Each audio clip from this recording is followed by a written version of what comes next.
Hello friends, welcome to my channel we will change our life. हम देख रहे हैं बौद्ध एंड हिज धम्मा और इस वीडियो में हम देखने वाले हैं कि पुत्र के संरक्षण के लिए पिता की योजना स्त्रियां राजकुमार को अपने वश में ना ला सकी, प्रधानमंत्री का कुमार को समझाना। तो चलिए देखते हैं। राजा प्रसन्न थे कि पुत्र का विवाह हो गया और वह गृहस्थ बन गया, किंतु साथ ही असित ऋषि की भविष्यवाणी भूत की तरह उसका पीछा कर रही थी। उस भविष्यवाणी को पूरा न होने देने के लिए उसने सोचा कि सिद्धार्थ गौतम को काम भोगों के बंधन से अच्छी तरह से बांध दिया जाए।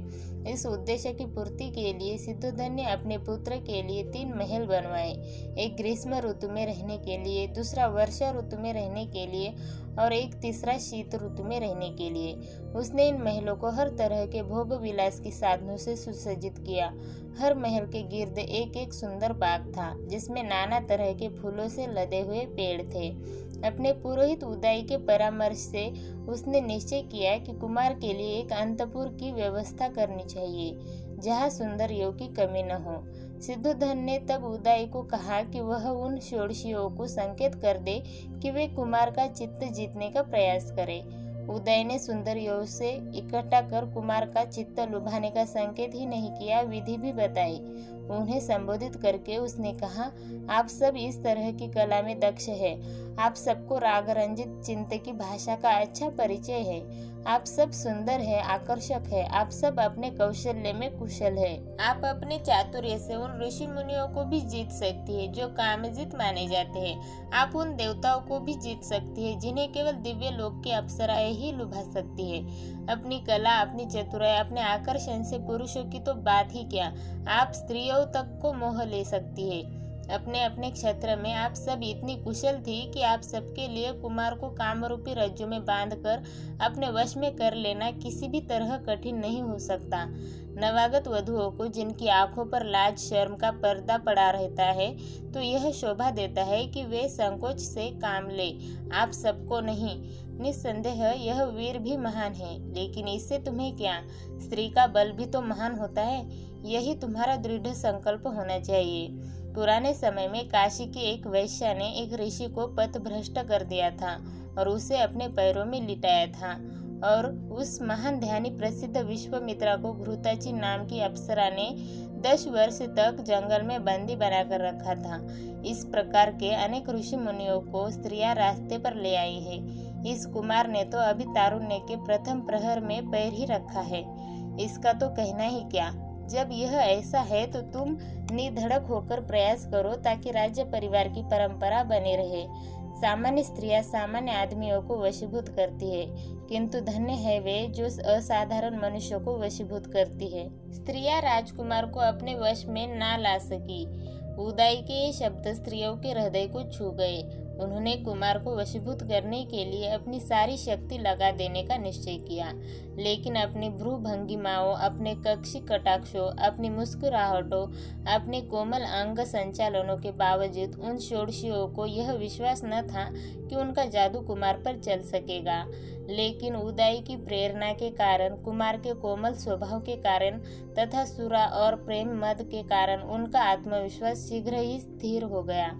तब स्त्रियां अपने काम में लग गई। कुमार की स्थिति वैसी ही थी जैसी हथिनी समूह से घिरे हुए हिमालय के जंगल में विचरते हुए हस्ती राज की हो। उन स्त्रियों से घिरा हुआ वह राजकुमार ऐसे ही सुशोभित होता था जैसे सूर्य देवता अपने दिव्य भवन में अप्सराओं से घिरा हो। उनमें से कुछ ने राग तिरेक से उसे अपने छातियों से दबाया, कुछ दूसरियों ने लड़खड़ाने का बहाना बना उसे बड़ी जोर से अपनी छातियों से लगाया। उसके बाद उन्होंने अपने लताओं से कोमल करों को उसके कंधों पर ढीला छोड़ अपना भार भी उस पर डाल दिया। कुछ दूसरियों ने अपने सुरा गंध रक्त वर्ण होठों से मुख से उसके कान में फुसफुसाया, मेरी रहस्यपूर्ण बातें सुनो। कुछ दूसरियों ने, जिनके वस्त्र इतरों से भी भीगे थे, उसे आज्ञा देने की तरह कहा, हमारी पूजा यहाँ करो। दूसरी नीलांबरा सुरा से मत्त होने का बहाना बनाते हुए अपनी जीभ को बाहर करके खड़ी हो गई जैसे रात के समय बिजली कौंध रही हो। कुछ दूसरी घुंघरुओं का निनाद करती घूमती थी और अपने अर्ध आच्छादित शरीर का प्रदर्शन भी कर रही थी। कुछ दूसरी एक आम्र शाखा को पकड़े खड़ी थी और अपनी कलश सदृश छातियों का प्रदर्शन कर रही थी। कुछ किसी पद्य सरोवर से आई थी। हाथों में पद्य थे, आंखें भी पद्यों की समान थी। वे पद्य पानी की तरह उस पद्य पानी की तरह उस पद्य मुख राजकुमार के पास खड़ी थी। एक दूसरी ने उचित हाव भाव के साथ एक गीत गाया ताकि वह संयत भी उत्तेजित हो सके। उसकी दृष्टि कह रही थी, अरे तुम किस भ्रम में पड़े हो। दूसरी ने अपने प्रकाशपूर्ण चेहरे पर अपने भ्रूरूपी कमान को तानकर उसकी मुख मुद्रा को नकल बनाई। एक दूसरी जिसकी छाती पूरी उभारी थी और जिसके कानों की बालियां हवा में झुक रही थी, जोर हुसी और बोली, यदि सके तो मुझे पकड़े। कुछ दूसरियों ने उसे फल मालाओं के बंधन में बांधने की कोशिश की। कुछ दूसरियों ने उस पर मधुर किंतु अंकुश के समान चुभने वाले शब्दों का प्रहार किया। एक दूसरी ने उसे बुलाने के लिए एक आम्र वृक्ष की शाखा को हाथ में लेकर एक फूल दिखाया और प्रश्न किया, यह किसका फूल है। एक दूसरी ने आदमी की सी चाल ढाल बनाकर कहा, हे स्त्री, जीत इस पृथ्वी को जीत। एक दूसरे ने एक नील पद्य की गंध लेते हुए और अपनी गोलमोल आंखें मटकाते हुए कुछ अस्पष्ट शब्दों में राजकुमार को संबोधित किया। स्वामी, मधुगंधी पुष्पों से आच्छादित इस आम्र फल को देखे। स्वर्ण पिंजर में बंद की तरह कोकिल यह गाती है। यहाँ आए और इस अशोक वृक्ष को देखे जो प्रेमियों का शोकवर्धक है और जहाँ मधुमक्खियाँ ऐसे गुंजार करती है मानो वे अग्निदग्ध हो। यहाँ आए और आम्रलतिका लिपटे इस तिलक वृक्ष को देखे मानो कोई पीत वस्त्र धारिणी किसी श्वेत वस्त्र आच्छादित पुरुष से लिपटी हो।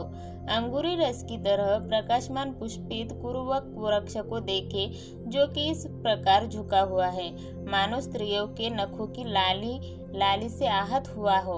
इस तरुण अशोक को आकर देखे जिसकी नई नई शाखाएं चारों ओर फैली हुई है। ऐसा लगता है मानो यह हमारे हाथों के सौंदर्य को देखकर ही लज्जा से गड़ा जाता है। इस झील को ही देखे जिसके तट पर सिंधवार उगी है मानो श्वेत वस्त्र पर एक सुंदर रमणी लेटी हुई है। स्त्री जाति की सामर्थ्य देखो, पानी में वह चकवी आगे आगे जाती है और उसका पति पीछे पीछे मानो वह उसका दास हो। मत कोकिल का संगीत सुनो और दूसरे का भी उसका अक्षरशः अनुकरण करते हुए। अच्छा होता यदि वसंत ऋतु में पक्षियों में पैदा होने वाले उन्माद का कुछ अंश आप में भी होता और यह अपने आप को सदा बुद्धिमान समझते रहने वाले पंडितों के विचार न होते। इस प्रकार इन प्रेमासक्त स्त्रियों ने राजकुमार के विरुद्ध हर तरह की युद्ध नीति बरती। इतने आक्रमण किए जाने पर भी वह संयतेंद्रिय न प्रसन्न हुआ न मुस्कुराया। उनकी वास्तविक अवस्था से परिचित प्राप्त होने के कारण राजकुमार स्थिर एकाग्र चित्त से विचार करते रहे। इन स्त्रियों में किस बात की ऐसी कमी है कि ये इतना भी नहीं देख सकती कि यौवन चंचल है, वार्धक्य समस्त सौंदर्य का नाश कर देगा। इस प्रकार यह बेमेल मेल महीनों वर्षों चलता रहता है किंतु इसका कुछ फल नहीं हुआ। प्रधानमंत्री का कुमार को समझाना। उदय समझ गया कि तरुणियां असफल रही है और राजकुमार ने उनमें कोई दिलचस्पी नहीं ली। नीतिकुशल उदय ने राजकुमार से स्वयं बातचीत करने की सोची। राजकुमार से एकांत में उदय ने कहा, क्योंकि मुझे राजा ने आपके सुहृदय पद पर नियुक्त किया है, इसीलिए मैं एक मित्र की हैसियत से ही आपसे दो बातें करना चाहता हूँ।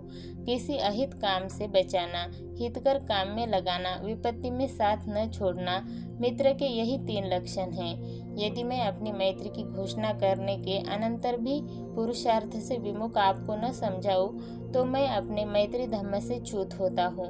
ऊपरी मन से भी स्त्रियों के संबंध जोड़ना अच्छा है, इससे आदमी का संकोच आता रहता है और मन का रंजन भी होता है। निरादर न करना और उनका कहना मानना, इन 2 बातों से ही स्त्रियां प्रेम के बंधन में बंध जाती है। निस्संदेह सदरण भी प्रेम का कारण होते हैं।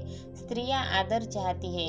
हे विशालाक्ष, क्या आप ऊपरी मन से भी उनके सौंदर्य के अनुरूप शालीनता दिखाने के लिए उन्हें प्रसन्न रखने का प्रयास नहीं करेंगे?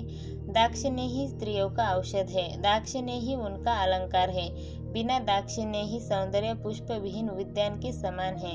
लेकिन अकेले दाक्षिण्य से भी क्या, उसके साथ हृदय की भावना की भी मेल होना चाहिए। इतनी कठिनाई से हस्तगत हो सकने वाले काम भोग जब आपकी मुट्ठी में है तो निश्चय ही आप उनका तिरस्कार नहीं करेंगे।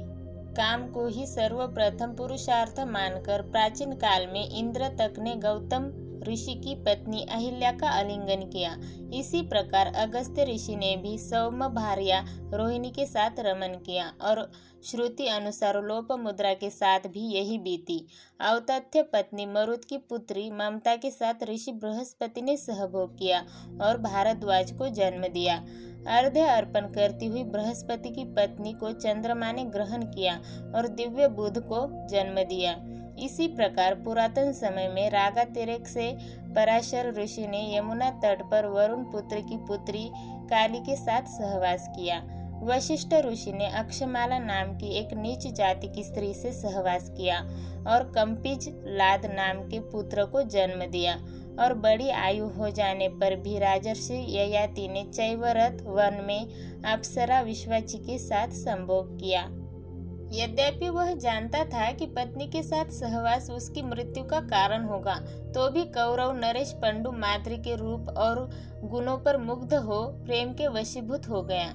इस प्रकार के महान पुरुषोत्तक ने जुगुप्सित काम भोगों का सेवन किया है, तब प्रशंसनीय काम भोगों के सेवन में तो दोष ही क्या है।